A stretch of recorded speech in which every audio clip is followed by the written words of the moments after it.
times na malupit sa dumit man siya. At di masakit sa kamay. Isang labalang yan. Hello, pahinga. Hello, pride for you. ACS. Maulan man, no worries na amoy kulog ang damit. Charm, Fabcon, bangong pumakabloom, tanggal amoy kulog sa bango ng charm. Kaya gamit ko, Charm Fabcon with Bloom Fresh technology. Kills 99.9% of kulob-causing bacteria. May aroma burst pa of thousands of flowers and berries. Ang sampay sa loob, no amoy kulob. Bangong pumakabloom sa charm. Charm Fabcon. ACS. Hello, Washi! Laundry day na naman! Yay! Anong meron? Mancha ng chocolate, Oh. putik, may libag pa! Kaya natin yan! With Pride Washing Machine Detergent, may triple stain-away formula. Tanggal ang makapit, madikit, at malupit na dumit mancha. Kaya easy-easy ang labada. Mula noon hanggang ngayon! All you need is pride. All you need is pride. ACS. Ang galing-galing mo! Smart dishwashing paste ko! Pritong ulam na masebo, plato o kaldero. Tanggaling for everyday. Ganyan, pag smart ang dishwashing paste, may double tanggaling formula. Tanggal ang sebo, tanggal ang bakterya. Bahit para walang bahit, linis fantastic sa metal at plastic. Number one ko to. Tanggaling-galing mo! Smart dishwashing paste. ACS. Tinesting, sinuri, siniyasan. Ang resulta? Super effective ang Shield sa pagpatay ng bakterya at virus. Shield Antibacterial Soap. Believe ang mga eksperto sa Philippine Nurses Association. At si Mami. Tiwala ako sa Shield. Shield Antibacterial Soap. Napatunayang mabisa. Ang mga nurse, tiwala. ACS. May nagbago. May arte. May budget. Akala nyo lang yon. So solid. White rose papaya, wow. White rose. White rose papaya, wow. White rose. White rose papaya. May glow up with white rose papaya. White Rose Papaya. May puti power times 2 kasi may papaya at niacinamide. May shea butter and tea tree oil pa. Kutis sulit ang glow May up. glow up with white rose papaya. White Rose Papaya. Kutis sulit ang glow up. ACS. Galalala Fabcon. Galalala Fabcon. Ang bango ng sampayan. Tara na magsayawan. Kalafabcon, amoy nakaka-joyful! God has helped us really develop that attitude of gratitude because we have so much to be thankful for. Being here in Canada, So we are here with MX3. I get to be so active in sports, but also doing this line of work. Even when we travel, when we bring MX3 with us, it's really helping us a lot. it's a must-have. Yeah. We never leave home without it. MX3 is our supplement of choice. Dito kami bilib. Mahalagang paalala, ang MX3 capsule ay hindi gamot at hindi dapat gamiting panggamot sa anumang uri ng sakit. Galalala Fabcon. Galalala Fabcon. Ang bango ng sampayan. Tara na magsayawan. Kalafabcon, amoy nakaka-joyful!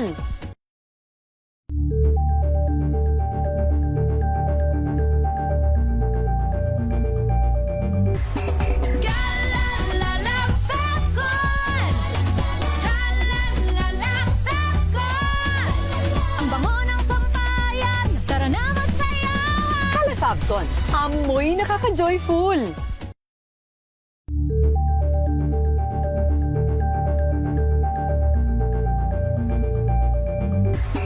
Galalala Fabcon.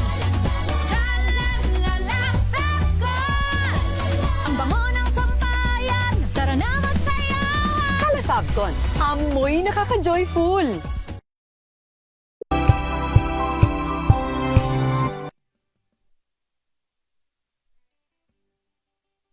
Ayan, di lumalabas ang stinger natin. Bakit kaya?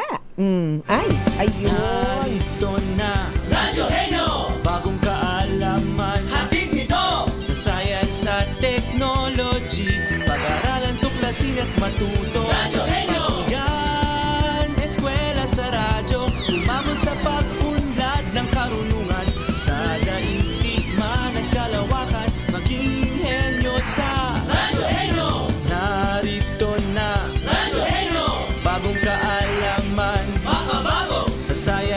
technology, pag-aralan, tuklasin at matuto. Sa Radyo Henyo! And the Golden Dove for the Best Science and Technology Program goes to Radyo Henyo DZRH. Ito na ang 28th KBP Golden Dove Awards Best Science and Technology Program. Radyo Henyo. Kasama ang 28th KBP Golden Dove Awards Best Science and Technology Journalist, si Angelo Palmones, at ang nag-iisang SNT Science and Technology Practitioner Diva, si Dr. Ruby Cristobal sa Radyo Henyo. Ang programang maghahatid ng makabuluhan at tamang kaalaman tungkol sa larangan ng science and technology. Ito ang Eskwela sa Radyo na magbibigay ng kapangyarihan sa mamamayan na maging henyo sa panunuri sa mga bagay, ukol sa pagunlad ng karunungan at kaalaman. Ito ang Radyo Henyo. Kasama ang champion na tagapagsulong ng science and technology sa bansa, si Angelo Palmones, at lalong sasaya ang makabuluhang talakayan sa kanyang katandem na si Ruby Cristobal, na isang certified SMT practitioner diva. Radyo Henyo sa DZRH.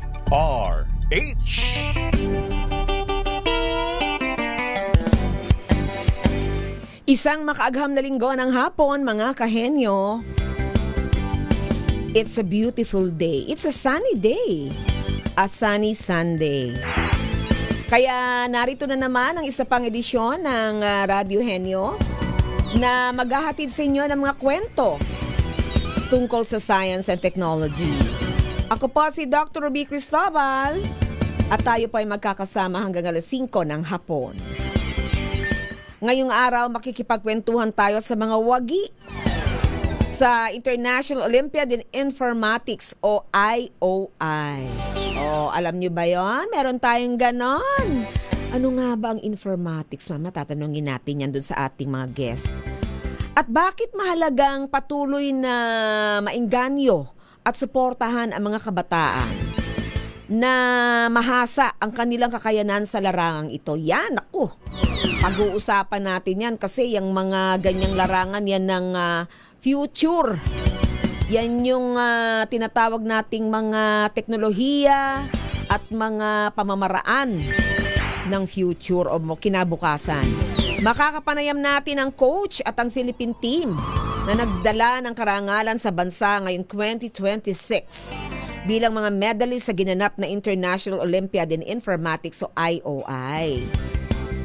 At para sa ating Pinoy Technology, syempre pag-uusapan natin ang nangyari at nangyayari sa ating immune system habang tayo ay nagkakaedad. Aray ko. Hindi lamang ito para sa mga tumatanders na katulad ng lola nyo, ha? Kahit mga kabataan, dapat aware na hindi porke bata pa ay hindi na natin naalagaan ang ating kalusugan, lalo na yung ating immune system. May mga gawi ang mga bagets ngayon na nagpapahina. Nagpapahina ng immune system. At para mas maging maalam sa buhay na puno ngayon ng mga paghamon. Actually, punong-puno ng mga paghamon at mga uncertainties. Yan ang kalaban natin ngayon, yung mga hindi natin basta-basta na pe-predict. Mga bagay na nangyayari dahil marami tayong ginawa sa mga nakalipas na panahon na nagdulot ng mga ganyang kaganapan.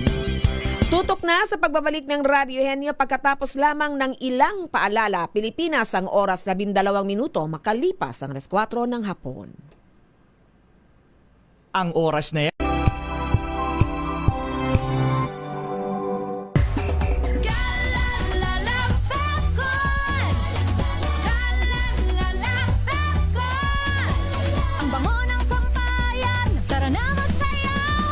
Calefacton, amoy nakaka-joyful.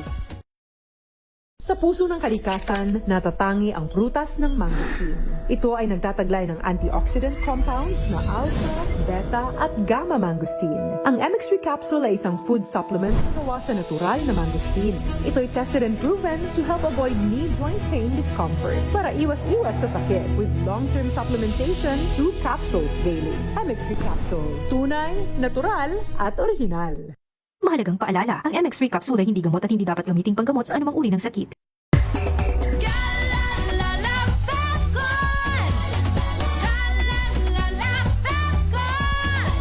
Ang bango ng sampayan, tara na magsayawan! Calefacton, amoy nakaka-joyful!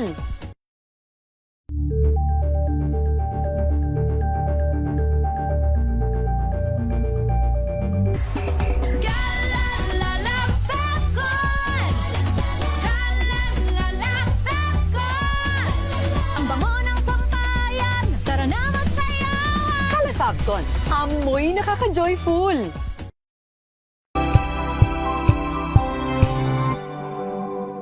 Tumunog na ang gandingan para sa kalikasan. Ang nagkamit ng parangal bilang Best News Anchor ay walang iba kundi si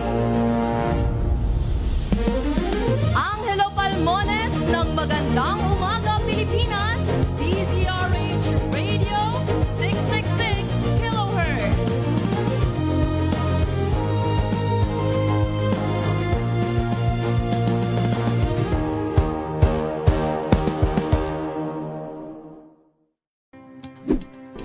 Check na araw mga health checkers. Pilipinas, Metro and Mega Manila, it's a midweek Wednesday. Malusog na gabi po, Luzon, Visayas, Mindanao. Magandang evening, Luzon, Visayas at Kayong salamat sa inyong pagpaminaw, pagtanaw. Tumunog na ang gandingan para sa kalikasan. Ang itinanghal bilang Best AM Radio Program Host ay si Cesar Chavez para sa special on Saturday ng DZRH.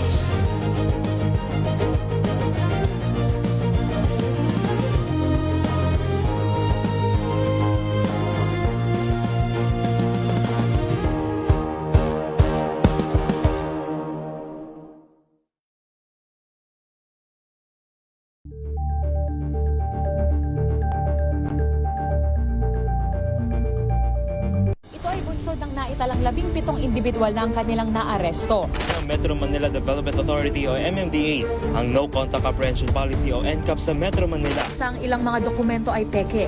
Hindi rin legal ang employment na ipinangako sa kanila. Sa mata ng batas, mananagot ang sangkot at may sala. Dahil sa bawat paglabag, may karampatang parusa. Alamin ang mga pananagutan sa likod ng mga bawal. Dito sa Hoy! Bawal Yan! Tuwing Sabado, alas 11:30 ng umaga. Dito lang sa DZRH TV.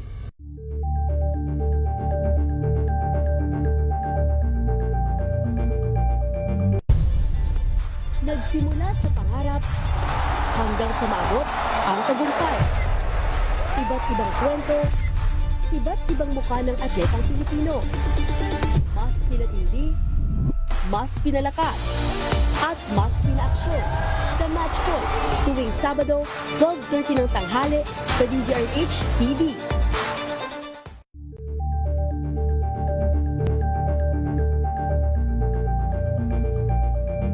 We've got you covered. From the hottest hits, exclusive interviews,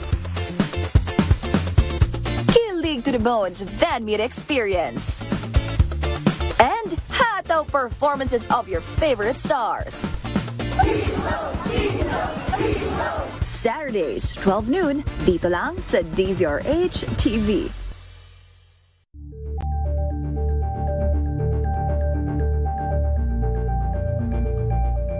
Sa Sa pagbabalik tanaw sa 87 taong legasiya ng DZRH, napagtagumpayan na ng kauna-unahang himpilan ng radyo sa Pilipinas ang iba't ibang pagsubok, kabilang na ang bangungot noong panahon ng ikalawang digmaang pandaigdig. Impormasyong naihatid ng himpilang KZRH ang siyang naging kaagapay ng mga Pilipino na Gawang Pinoy para sa Pinoy. Yan ang Pinoy Technology.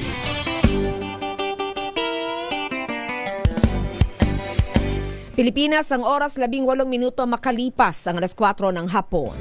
Nagbabalik pa ang Radyo Henyo at kasama na natin ang ating suking health expert mula sa Theoxis Health Ventures. Kasama natin si Attorney Raynel Mendoza, isang registered pharmacist. O diba, attorney na registered pharmacist pa. Aging and your immune system. Yan ang pag-uusapan natin ngayon. Ano bang epekto ng pagkakaroon ng edad? Ang hirap sabihin nung tumatanda. Ano? Nasasaktan ako. Ay, Attorney Ran, good afternoon. Good afternoon, Doc, at sa tagapakinig natin sa DZRH this Sunday afternoon. Ayun, nako, magandang hapon. Nasaan ka ngayon, Attorney Ran? Nasa Antipolo ko ngayon. Uy, dyan ako galing. Sana ba nakita tayo? Kasama ko yung source namin ng Lactococcus lactis. Uy, nako, meron palang si Arnel at si Heidi. May mga supplier para dyan ng inyong raw mats, ha? Oo. Saan ka sa Antipolo? Nandiyan ka ba sa malapit sa hinulugang taktak? Ay, hindi naman. Medyo lang tayo, pa Marcos Highway, ganyan. Bungad lang. Malapit sa amin, Masinag. Oo, ako ay hindi ko i-announce. Baka may dumalaw sa akin. Sige, pag-usapan natin. Mga fans mo, Doc, baka dumugin. Oo, baka dumugin ako ng mga fans kong langgam. Nako, sir. Maganda yung topic natin kasi ito ay hindi lang para sa mga tumatanda, para din ito sa mga bata at maintindihan nila ang kahalagahan ng immune system. Ano ba yung natural na kakayahan ng ating immune system simula nang tayo ipinanganak? Ito ba born with us o ito ay nadidevelop as we grow older and then nagde-deteriorate as we grow older? Paano ba yan, Attorney Rad? Magandang tanong yan, Doc, no? Kasi sa atin, ang palaging tanong ngayon, ang worry ng mga kabataan ngayon, pag tumanda ako, paano na yung katawan ko, immune system, will I be able to do the things that I still love doing? Diba? Parang ganyan. So, as human beings, we have our immune system naman talaga from the get-go. Pero lumalakas ito as we go along kasi we are exposed to different triggers, foreign objects at nagde-develop ang ating short-acting and long-acting immunity. Ngayon, ang nagiging issue is pag tumatanda tayo, ang worry natin is pati bang immune system natin nag-fail. Pag tayo ay nagkakaedad, nagkakaroon tayo ng age-related na pagbabago sa ating immune system, ito ang tinatawag natin immunosenescence. Hindi naman ito ibig sabihin humihinto yung immune system natin, pero sa totoo lang, dahil sa normal process ng aging, yung responses ng immunity natin may become slower or pwede maging less effective kung hindi natin siya pangangalagaan. Anong ibig sabihin nun, Doc?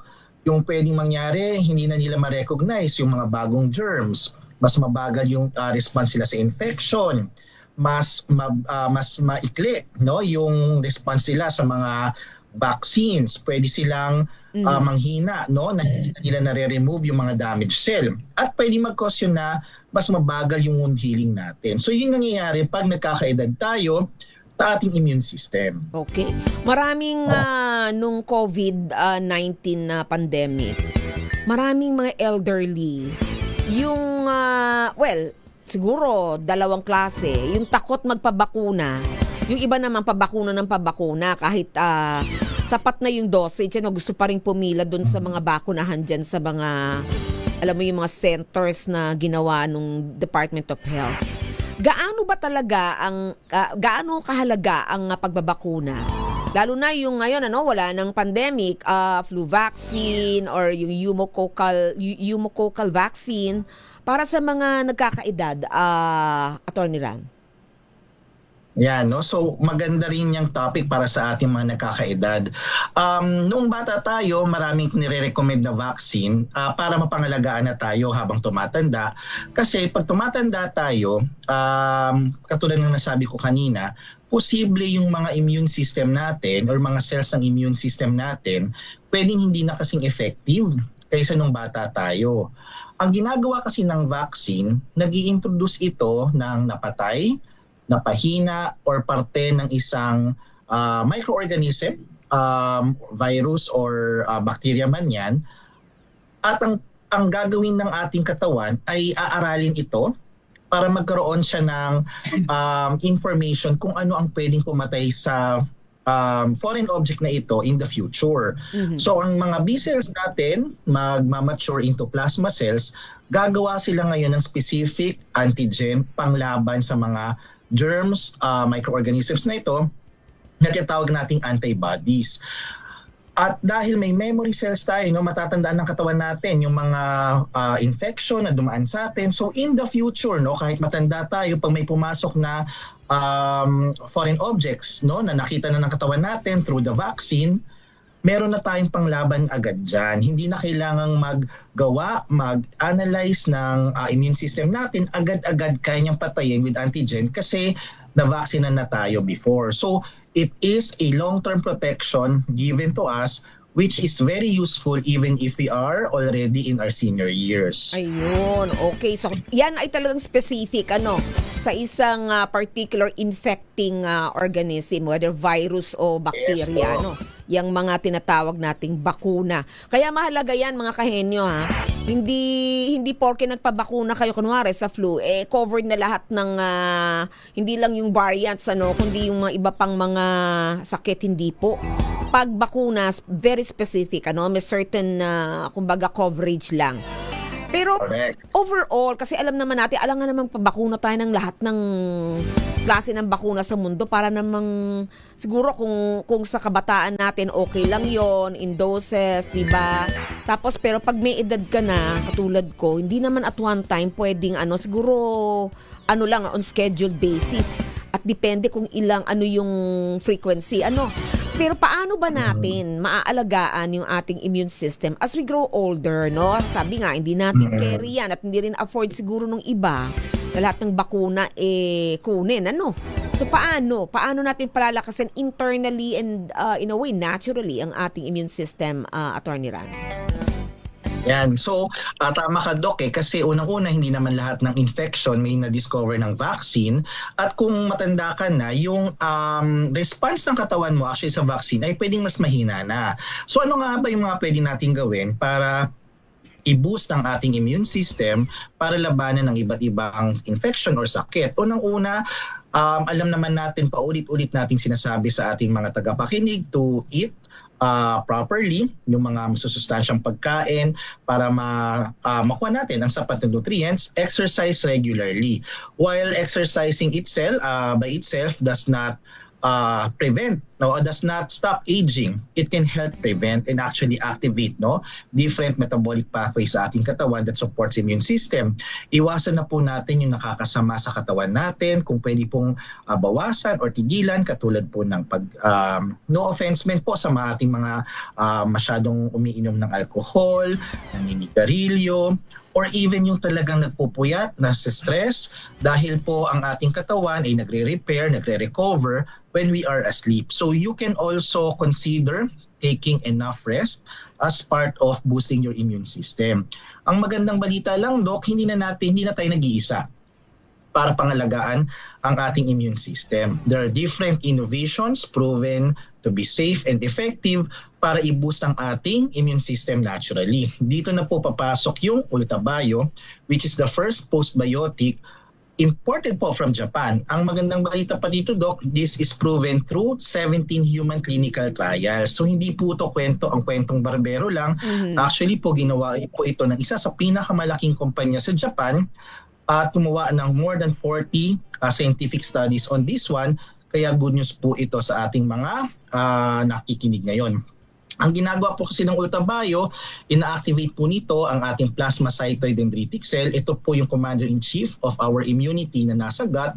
Pag na-activate po yon, imagine may 4 pang immune cells na i-activate, ang natural killer cell, cytotoxic T lymphocyte, helper T cell at B cell. Kung baga po kung may army ka ng immune system or immune cell sa katawan mo, lagi silang ready at handa kung may pumasok mang infection para labanan kung ano man ang foreign object na pumasok sa katawan mo para protektahan ang katawan mo from infection. Yun po yung magandang balita sa ating nakikinig ngayon sa Radyo Henyo. Ayun. So postbiotic ay isang produkto ng biotechnology at masasabi natin yan ay natural kesa sa pag-inom ng kung ano-anong mga supplement na synthetic. At pero yan, hindi yan substitute sa mga bakunang dapat ay nare-receive lalo na nung mga immunocompromised, mga nagkakaedad at maging ng mga bata dahil ang Ultabio Attorney Ran ay pwede kamo sa mga kabataan, tama ba? Yes. Pinayagan po tayo ng Philippine FDA na ibigay ito sa mga bata 3 years and pataas. So kung meron po kayong mga anak na sakitin o natatakot kayong mahawa, lalo na ngayon, panahon tag-ulan, nauuso ang sakit like cough and flu, pwede nyo pong bigyan yung 3 years old to 17 years old ng isang capsule per day. Pwede nyo pong buksan yung capsule, ihalo po yung loob nito sa favorite nilang drink. Milk man yan, chocolate drink or yogurt. Kung 18 po pataas, that's 2 capsules a day po that you can drink any time of the day, Doc. Ayun. Ako, yun naman pala child-friendly din, Huwag lang yung mga sanggol, ha? Di pa nila kaya yan. At yung mga sanggol, di ba, Atty. Ran, merong mga nakukuhang, kumbaga, mga panlaban, natural na panlaban mula sa pag-breastfeed, mula sa mga gatas ng ina, yan. Kaya maigi yung natural immunoglobulins, Doc, galing sa gatas ng ina. Ayun. Kaya dapat kung kayo ay may mga anak na sanggol, maigi na mag-breastfeed at huwag ipahinto yan dahil yung ibang mga mommies dyan ang gusto hanggang 1-2 buwan lang. Naku, mas pwede, mas maganda hanggang kaya ng inyong katawan at gusto pa ng inyong baby. Naku, maraming salamat, Attorney Ran, at syempre gusto nating malaman saan ba ngayon mabibili ang Ultabio at ang Ultaflex para naman sa ating mga kasukasuan at sa ating muscles. So ang ating pong Ultabio at Ultaflex, yung Ultaflex nga po, sabi ni Doc Ruby, it is meron po tayong 5-in-1 coffee na meron pong HMB, collagen at glucosamine para po protektahan ang ating muscle, joints at ating mga skin, connective tissue. So available po tayo sa Mercury Drug. Good news po, nag-start na po yung Ultaflex malagay sa lahat ng shelves ng Mercury Drug. Pwede rin nyo pong itry ang aming produkto via our e-commerce, via Shopee, Lazada, TikTok Shop, or you can even visit our e-commerce website through www.ultabio.shop. Or you can text us 0931-033-2871 para po matry nyo na po itong bagong innovations for our immunity and aging actively. Ayun, mga natural na paraan para kayo ay maging malusog. Maraming salamat, Attorney Ran, once again. Thank you very much at makita ulit tayo next week. Sana makapunta ka dito.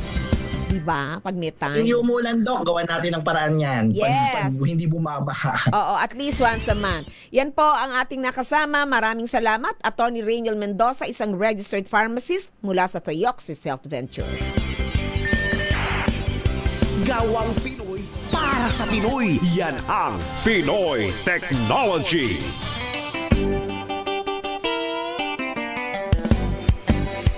Susunod na ang ating kwentuhan, mga kahenyo.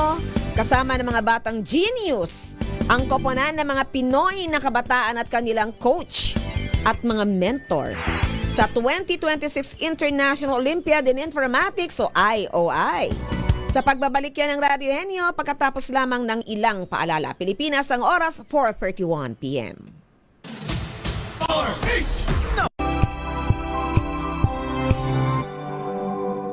Hello, Washi! Laundry day na naman! Yay! Anong meron? Mancha ng chocolate, putik, may libag pa. Kaya natin yan! With Pride Washing Machine Detergent, may triple stain away formula. Tanggal ang makapit, madikit, at madupit na tumitmantsa. Kaya easy-easy ang labada. Mula noon hanggang ngayon. All you need is pride. All you need is pride. ACS. Maulan man, no worries na amoy kulog ang damit. Charm Fabcon, bangong kumakabloom, tanggal amoy kulog sa bango ng charm. Kaya gamit ko, Charm Fabcon with Bloom Fresh technology. Kills 99.9% of kulog-causing bacteria. May aroma burst pa of thousands of flowers and berries. Ang sampay sa loob, no amoy kulob. Bangong kumakabloom sa charm. Charm Fabcon. ACS. Sa lahat ng bagay, simula pa lang, siguraduhing max protection na. Kasi pag kulang ang proteksyon, baka madaling masira. Sa ngipin, dapat may max protection din. Max sa halaga ng unique toothpaste. With Max Protect Formula, help stop cavities before they start, while keeping breath fresh. Try unique maximum fluoride protection. Para max alaga, max protektado. ACS. Galalala Fabcon. Galalala Fabcon. Ang bango ng sampayan. Tara na magsayawan. Califabcon, amoy nakaka-joyful.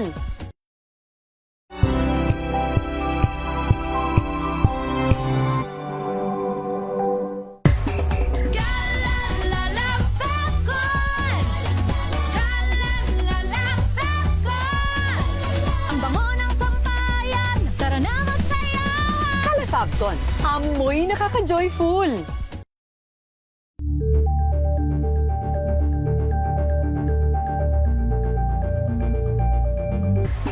Galalala Fabcon. Galalala Fabcon. Ang bango ng sampayan. Tara na magsayawan. Califabcon, amoy nakaka-joyful.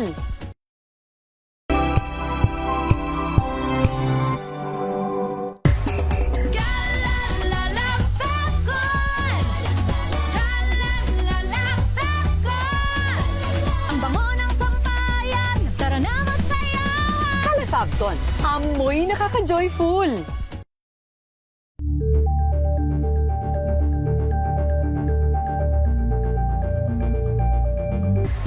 Galalala Fabcon.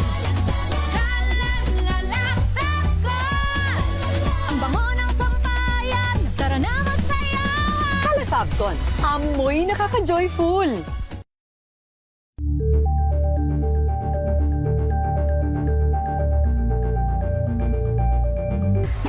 Galalala Fabcon. Galalala Fabcon. Ang bango ng sampayan. Tara na magsayawan. Califabcon, amoy nakaka-joyful.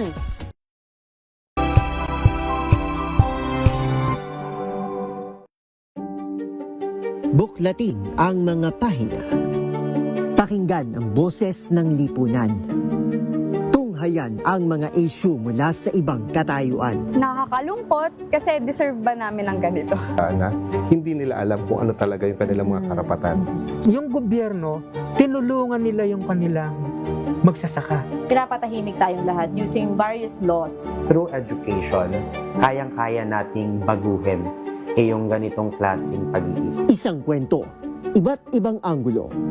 Dito, sa Point of View.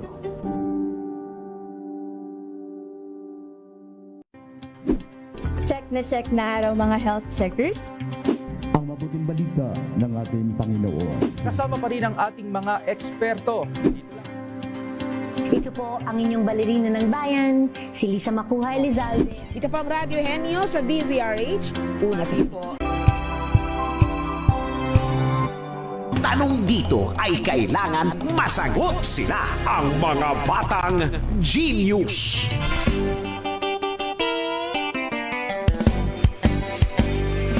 Pilipinas ang oras, 4:36 p.m. At ang pangako ko, makakausap natin ang ating winning team. Naku, may gold at 2 bronze. Sa IOI, kasama natin in the house, Cisco Ortega, ang kanilang coach. mula sa Ateneo de Manila University. Magandang hapon, Sir Cisco. Magandang hapon po. Oo, nako, ikaw ay produkto din ng mga ganitong competition, right? Di ba? Opo. Kaya alam na alam mo paano mag-train. And also with us, dito mismo sa studio, si Jared Edron James Panty mula sa Philippine Science High School, Maine. Magandang hapon, Jared. Magandang hapon rin po. Oo, first time? Yes po. Tayo ay first time mo rin? Second time. Second time, nako. Nung first time ba, ano ka na? Wala, no medal. No medal. Okay lang yun. Ang mahalaga nakapag-compete, di ba?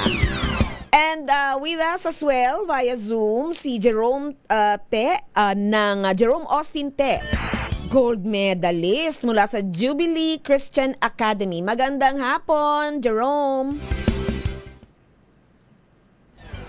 Hello, Jerome. Hapon po. Ayun, nasaan ka ngayon? Nasa airport po ako ngayon. Ay, mula saan? You're what? You're coming from Hong Kong and then pa Manila ka na? Papuntang US po. Ay, talaga naman. Ano yan? Doon ka na mag-aaral? Ganun ba? Oh, saan ka sa US mag-aaral, Jerome? Sa Massachusetts Institute of Technology or MIT? MIT! Okay, Boston, Massachusetts. Nako, malayo-layo pang babiyahihin mo.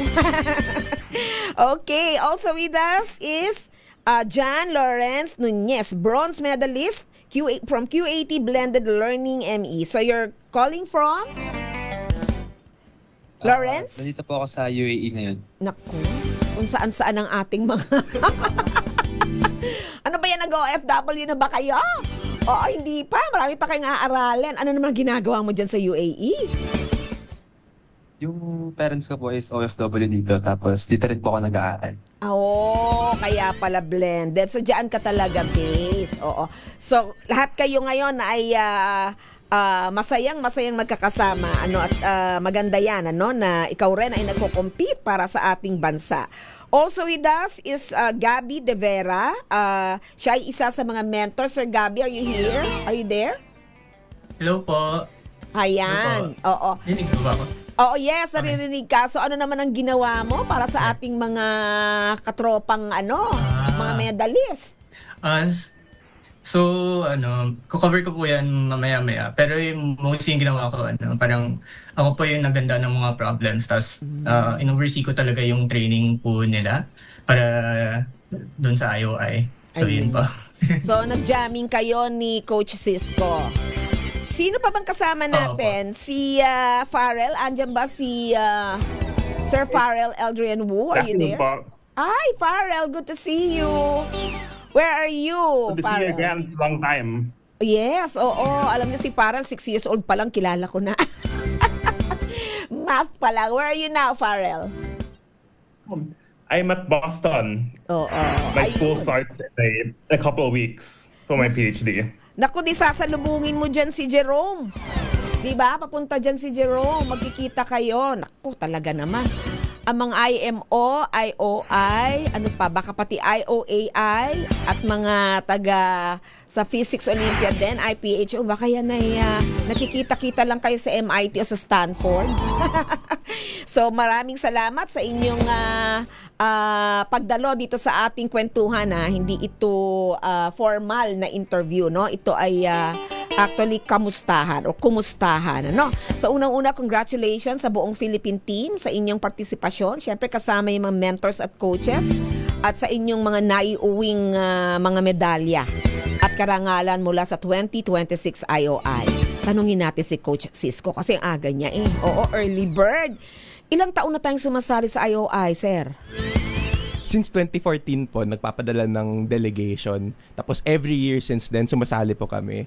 Tapos every year, nakakauwi rin po ng medal. Talaga naman, di natin nababalitaan nyo. Dapat lagi kayo nag-guest dito. Ang dami naman kasing ginagawa ng ating mga coaches Oo. Si Farrell, tatanungin ko, how will you describe, Sir Farrell, itong performance natin sa IOI? Yeah, I think the performance is very good this year. And it's really something that's been built up over the last few years, So which means we're improving each time. Ganun ba yun, Sir Cisco? Tayo ay mukhang lumilevel up every year. Opo, kasi 17 total yung bronze po namin. Tapos over the years, naka-apat rin na silver. Tapos ngayon po yung first po naming gold. Sir Gabby, anong masasabi mo? May mga improvements ba na nakita ka na ginawa nitong mga organizers ng IOI participation natin dito sa Pilipinas? What changes or improvements ang nakikita mong na-implement this year for our Philippine team?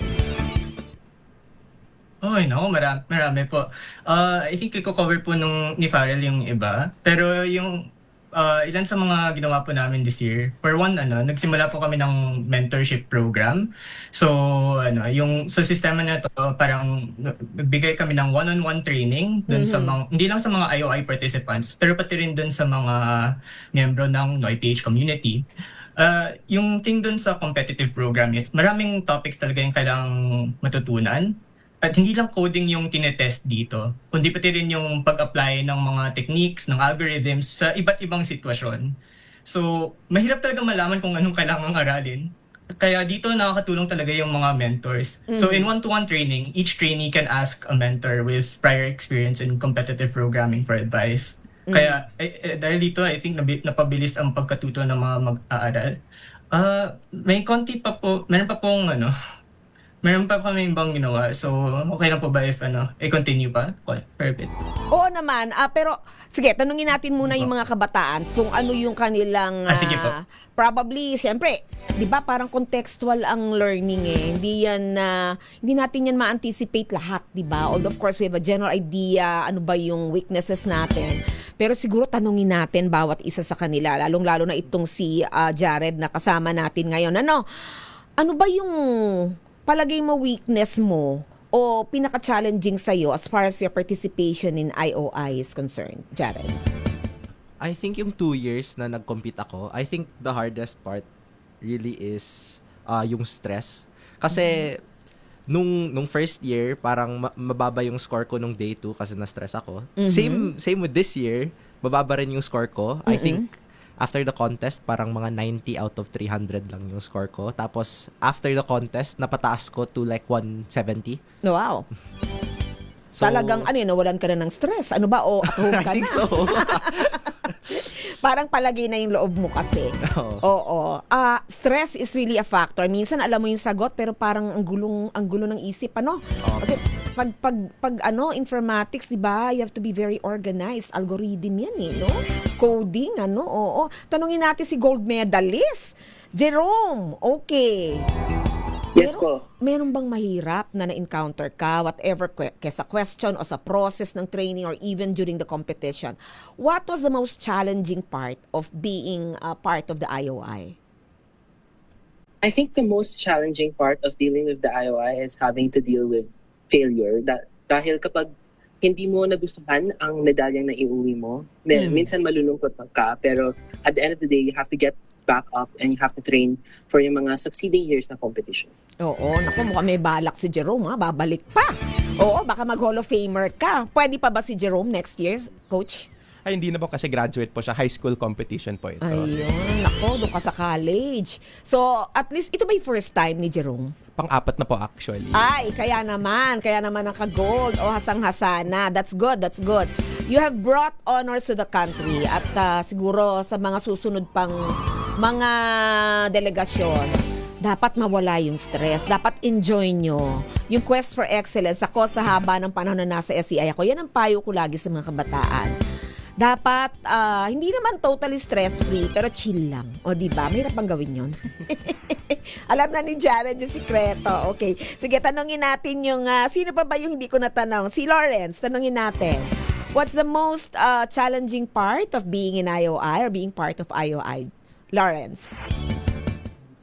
I think yung most challenging part po is dapat alam mo lahat ng topics na nasa competition at kahit alam mo maraming topics, pag may isang topic ka lang na-miss tapos ayun yung lumabas is hindi mo makukuha yun. Kaya dapat talaga alam mo yung lahat ng mga topics by heart.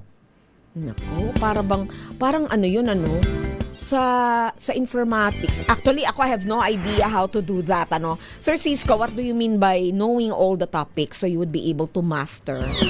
Marami kasi pong algorithms na kailangan mong pag-aralin. So mahirap po siya kasi una, kailangan mong alamin kung ano yung algorithm mismo, tapos kailangan mo rin malaman paano i-apply sa anong mga sitwasyon. O kung makita mo yung problema. Ano, like, what in the first place, ano yung kailangan na algorithm na gagamitin mo doon po. Ayun. Sir Farrell, ano naman yung nakikita mong dapat functionally talagang important dun sa ganyang mga skills na pag-develop ng algorithm? Ano ba? Logic, mathematics, Farrell? What kind of ba yan? Talent, skill, or aptitude do we need para mas maganda yung maging performance ng ating mga participants? So I'd say there's two parts of this. The first part is the content, which is like the algorithms that you must learn how to code, then also understand them very thoroughly. The second part is the problem-solving skill. And when you say problem-solving, we usually think of this as like a math problem, but there's actually a lot broader than math. In a sense, that also applies to other sciences and even lots of kinds of work. What problem-solving means here is being able to encounter an unfamiliar problem and then using like what you've learned so far to be able to resolve it somehow. So and to be able to apply creative insight. Oo. So more or less analytical skills, sir? No? Dapat. Oo. Sige, tanungin natin ulit tong mga bagets natin. O sige, Jared, na-apply mo ba? Ano ba yung kulang sa'yo? Alam mo na kung anong challenging, di ba? Stress. So doon mismo sa challenge nung pag-deal doon sa mga questions o sa mga binigay na mismo ng competition, where do you think, which part do you think you should improve on? Paulit po ng question? Anong parte ng, for example, ng skills mo yung medyo tingin mo may gap ka pa? I really think it's just the pressure. Kasi mababa yung score ko. Like I said, nataas ko yung score ko from 90 to like 170 after the contest. So, I think na-pressure lang ako. Nung day 1, ako ata yung I was one of the first people to get full points on a problem. Tapos, afterwards, biglang tumigil na ako sa contest kasi na-pressure na talaga ako. Tapos on day 2, siguro medyo nag-carry over. So, I think yun talaga yung kailangan kong i-improve on. Oo, you have to deal with your, in a way, parang emotion and your probably, yung stress level. Kailangan mag-chill ka sa first day. Kasi chill ka na nung second day, no? Ikaw ba, Jerome, meron ka naramdaman na ganyan, stress during any part of the competition?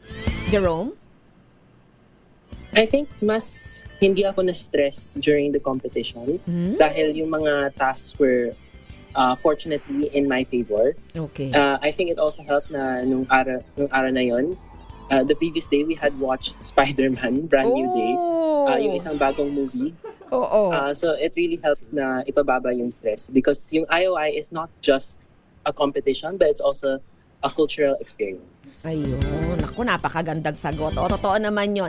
At dahil siguro medyo madalas ka nang sumasama, parang alam mo na, no? Parang atom na atom ka na. Yung mga siguro, katulad mo, siguro yun na lang. Baka kailangan mo mag-join ulit next year. O, diba? Pwede pa ba si Jared? Hindi na rin? Jared, di na rin pa. Ay, naku, pwera na daw kayo. Si Lawrence, ano pa yung kulang sa'yo? Palagay mo, meron pa ba?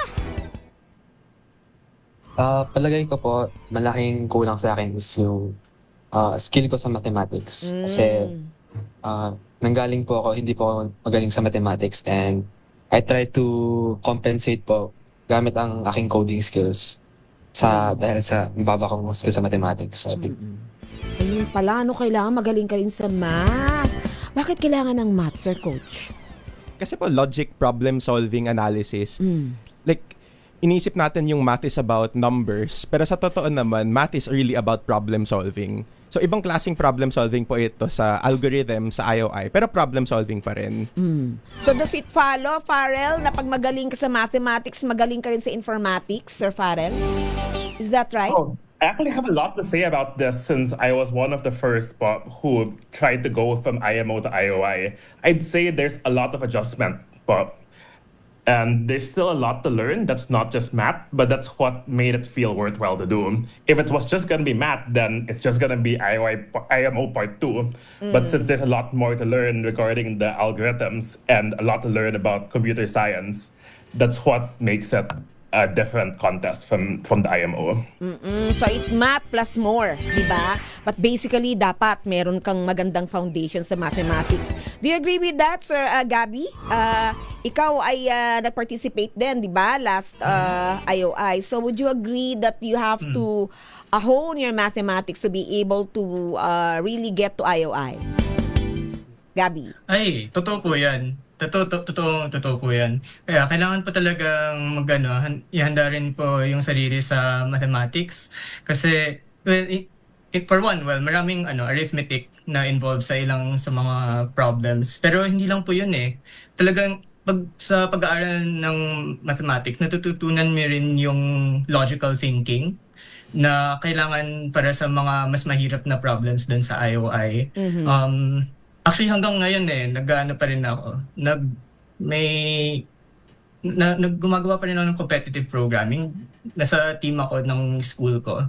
And hanggang ngayon, nagagamit ko pa rin talaga yung math sa programming. So, talagang importante po siya. Opo. Yun, talagang yes, Coach. Doc Ruby, nandito rin po pala yung pang-apat na member ng team, si Prince. Nandito rin siya sa Zoom call, opo. Oo, hindi yata naibigay sa akin. Sige, introduce na. Prince Desmond de la Cruz. Opo. From De La Salle University. Prince, ikaw, ano ang nakita mong gap in your training or in your skills as you participated in IOI?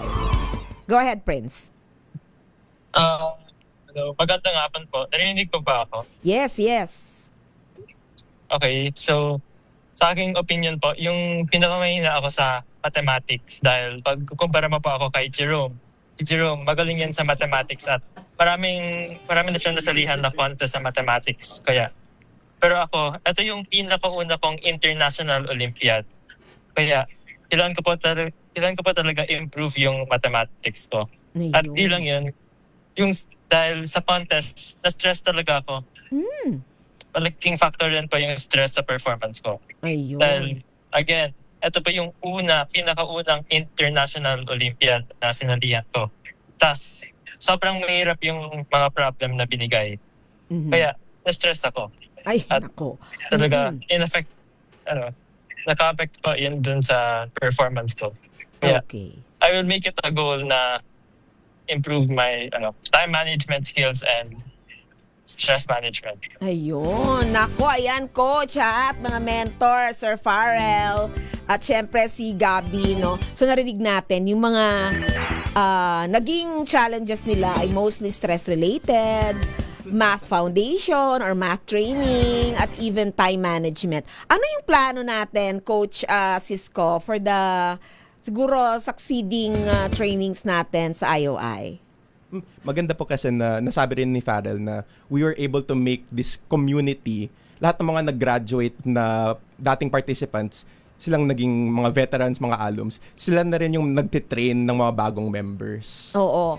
Lalo na dun sa stress factor kasi yan ay, di ba, hindi nga yan minsan nakukuha lang basta-basta sa training. No? Dapat identify natin yung source ng, ano nakaka-stress dun sa, dahil mahirap? Yung ba, Jared, ikaw nga, ano yung nagdulot sa'yo ng stress? Wala lang. Parang kulang lang sa practice kasi I could probably practice a lot more. So time, most likely naging problema mo. At yung initiative mo siguro, ay overconfident. Well, okay naman niya may confidence, pero alam natin, di ba, iba yung laban pagdating doon. Siguro, ile-level up ba natin ang mga practice questions natin, Sir Cisco? Ang hirap na nga po ng mga practice questions. Na-stress na nga sila. Hindi kayo na-stress sa training? Sa training? I mean, siguro hindi naman masyado. Tanungin natin si Prince. Ikaw, hindi ka ba na-stress sa training? Sa training mismo dito sa Pilipinas, ha? Prince? Yung training po namin, mahirap. Pero feeling ko parang may mas added na mahirap sa Hirapan mo pa raw. Parang yun yung real na contest. At kahit ganong kahirap yung mga practice namin, parang iba talaga pag ikukumpara sa real contest na may... Naku, nawala yata si Prince. Oo. Sir Cisco, wala ba kayong plano na, for example, mag-publish or mag-document nung mga IOI-like questions? In the past, we've been doing that for IMO, no? Kasi ganun yung nagiging basis namin to benchmark the quality of math education in the country. So, informatics, as we all know, medyo wala yan sa regular high school curriculum, di ba? Parang nagiging lang siya, elective. Or there are schools, private schools mostly, or Philippine Science High School na nag-o-offer ng programming courses. May plano ba kayong tulungan ang ating education system? So to answer your first question po, actually yes, meron po kaming archive of all of our questions since 2014, since 2015. Nandun lang siya po sa website namin ng noi.ph. Makikita mo po. Pero mahirap nga kasi sabi mo nga po na for math, at least merong math sa school. So people have an idea of what they're getting into. So medyo mahirap na yung mga questions sa archive natin. Kaya meron po kaming mga plano na officially noi.ph is just the contest org. But we also have intentions to reach out to make programming education accessible to everyone. So actually, meron po kaming plano, mga September actually, so very soon. Magre-release po kami ng mga beginner tutorials. So kahit zero experience in programming, we want to make it accessible for everyone to be able to join. Yun ang maganda. Kasi alam natin na maraming mga kabataan na interesado sa programming. In fact, 'di ba, nag-level up na nga sila ngayon sa AI, 'di ba? Data science, 'di ba? Ano makaibahan ng data science sa informatics? Ay, iba lang po yung klase ng mga tanong na mas math problem actually yung informatics na may gamit ng computer. Okay. What about data science? Di ba gumagamit din naman ng computer? Mas pag-process po ng data, paggamit na pag-analyze ng... Okay. Mas applied ang data. Yung isa nando sa creation, algorithm, programming. Yung isa, nandyan na yung data, how you will analyze, how you will apply it to a particular purpose. Very related naman po talaga. Oo. So, dapat yung mga college, doon ka na sumali. Sa data science. Wala tayong data science competition. AI meron na, di ba? Alam niyo, mga kahenyo, yan yung magiging itatampok natin sa susunod na linggo. Yun namang nanalo sa IOAI. At tignan natin, ano ba yan? Ano bang mga pinagtatanong sa isang kompetisyon tungkol sa artificial intelligence? Tama ba yung aking AI talaga yun na AI, ha? Oo, baka may ibang meaning eh. Actually, hindi ko yan naabutan when I was still with DOST. But then again, ito po ay napakagandang kwentuhan at sana ay maulit natin, Baka ikaw din naman yung coach sa sa AI, Maraming salamat sa ating mga naging panauhin. We would like to thank, of course, our studio guest, Sir Cisco Ortega, ang coach mula sa Ateneo de Manila University. Siyempre, si Jared, sana hindi ka na-stressed. Oo. Para sa mga kabataan, talagang normal yan. So, kumaway ka naman dyan, shout out sa mga, nandito ka rin lang sa studio. Okay. And of course, our gold medalist, Jerome Austin Te, na ngayon ay nasa kanyang layover somewhere, Hong Kong ba? In Hong Kong. Going to Boston, Massachusetts. Maraming salamat, Jerome. To Jan Lawrence Nunez, our bronze medalist, based in UAE. At isa sa ating mga koponan na sumama sa IOI 2026. We also had with us, of course, Prince Desmond de la Cruz mula sa De La Salle University. Maraming salamat. At si Gabby De Vera, isa sa mga mentors at dating contestant, honorable mention 2025 IOI. At syempre, si Farrell Eldrian Wu, mentor ng IOI. At isa sa mga masuging tagapaghanap ng suporta. You have a good network, Farrell. Continue doing what you're doing. I'm so proud of you. And of course, our coach, Sir Cisco Ortega. Gerard Francis ang haba ng pangalan pala, kaya pala Cisco lang. Gerard Francis Cisco Ortega mula sa Ateneo de Manila University. Thank you very much. Thank you. Gusto ko rin pong mag-thank you din sa DOST-SCI. Thank you po sa kanila, sa kanilang suporta.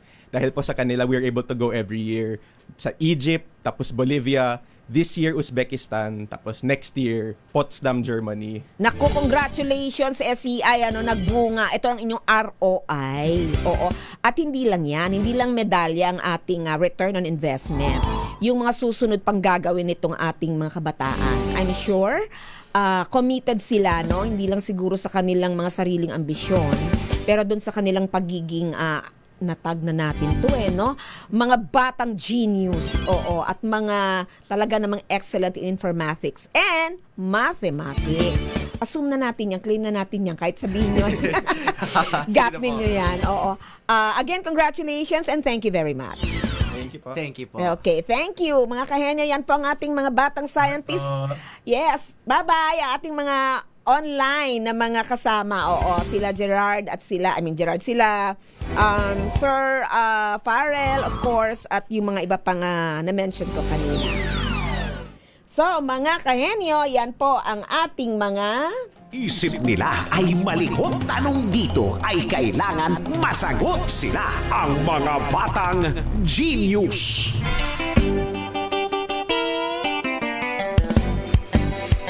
Mga kahenyo, wala na po tayong oras sa inyong isa pang edisyon ng Radyo Henyo. Marami pong salamat sa inyong pagsubaybay at sana po ay next week ay antabayanan ninyo. At meron hong isang grupo ulit ng mga batang genius na ating itatampok. Tandaan mga kahenyo, laging sumubaybay sa Radyo Henyo para sa mga kwentuhang makabuluhan. Kwentong may kwenta. Dito tayo sa siyensya at teknolohiya mula sa mga Pinoy na siyentista at sa mga batang genius sa siyensya. Ako po ang inyong nakasama, Dr. Ruby Cristobal, sa ngalan pa rin ni Kuya Angelo Palmones, ang Kuya ng Bayan. Mag-ingat po tayong lahat dahil may habagat ulit next week. Pasok na ang bagyo, sa ating par. At syempre, hahatakin na naman ang habagat. Ito pa ang Radyo Henyo sa DZRH. Una sa Pilipinas. Susunod na ang May Trabaho kasama ang ating mga kamanggagawang Kuya Barbie Atienza at Ate Glady Mabini. Pilipinas ang oras, 4 na minuto, makalipas ang alas 5 ng hapon. This time check is brought to you by ACS Manufacturing Corporation, IS. Wow, ang saya. Isang barangay na labada, puro mancha pa. Goodbye, pahinga. Mommy, isang